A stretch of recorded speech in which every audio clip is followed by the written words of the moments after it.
Hi, there in Chicago, Mel here, the voice crying out from the wilderness of Malibu to lend that voice for your support and encouragement at your rally today. The Coalition for Canceled Priests. It's not hard to believe that there is now such a thing, as personally I know many priests who have been canceled. But not for the reasons you'd think. It's not like they did a hit and run drive and left the scene of the crime or embezzled church funds, stole the altar wine, or committed some other heinous crime. No, not at all. And who's persecuting them? Well, their own bishops. How's that? Yep. Who are they? Well, they're a pack of men who generally passively sit by and tolerate any kind of nonsense. But if one of their priests utters something that resembles orthodoxy, well, then they spring into action, they reprimand him, and they bully him and do their best to cancel him. And they succeed. They drum him out of the service, off he goes. I'm really sorry about that. That's a grave injustice, and it's kind of white martyrdom. And it's nothing new. It really isn't. It's nothing new. And it's a symptom. It's a symptom of a very deep sickness that afflicts the church. It did not happen overnight. If anyone's familiar with the missives of Archbishop Vigano, he says that the seeds of erosion of the church were sown with the reforms of Vatican II, and I agree with him. He suggests even that we scrap the whole thing and go back and do it the way it was before. And it was a pastoral council after all. There was nothing wrong. It didn't need to be fixed. They were doing pretty well.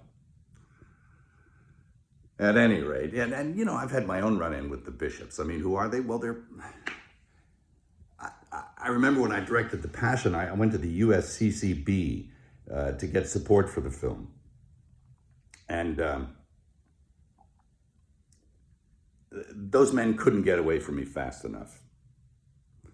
And all but a few of them turned their back on me. And it was pretty telling about who they were. A pretty insipid bunch. And it doesn't look like anything's changed. Geez, I remember back in the 70s,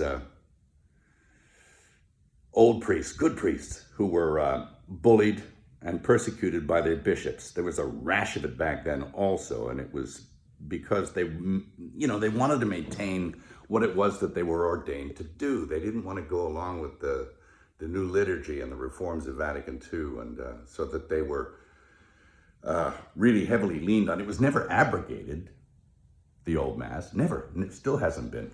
You can't. It's protected by quo primum. But they were bullied and badgered and put in insane asylums, and it was pretty sad to watch. And this kind of thing is now happening again. And how are we supposed to know the good guys from the bad guys? Well, we were given a standard by which to judge them. By their fruits, you'll know them. By their fruits. Anybody seen any good fruit lately? Well, it's tough. And look, I'm a pretty sinful guy. I'm as venal as the next guy. But I know the difference between a shepherd and a hireling. And I think that the vast majority of these bishops are just a bunch of hirelings. And my question is, who's hiring them? I don't think it's Jesus. Is it Francis? Who's hiring Francis? Is it Pachamama? I think you need to look at the whole institution. And, I'll quote Archbishop Vigano again in saying that he believes that there was a parallel counterfeit church set up to eclipse the real one. He's suggesting usurpation or an inside job. It seems that way. Anyway, of course we know the gates of hell will not prevail against it. The victory is God's, not ours. And it will flourish if we keep it in our hearts. It can flourish in our hearts and keep the faith. And that's what's going to happen. That's what I encourage you to do. Again, I'm sorry for your pain, the injustice. I'll definitely throw something in the hat to add my support. And God keep you and God bless you. Thank you.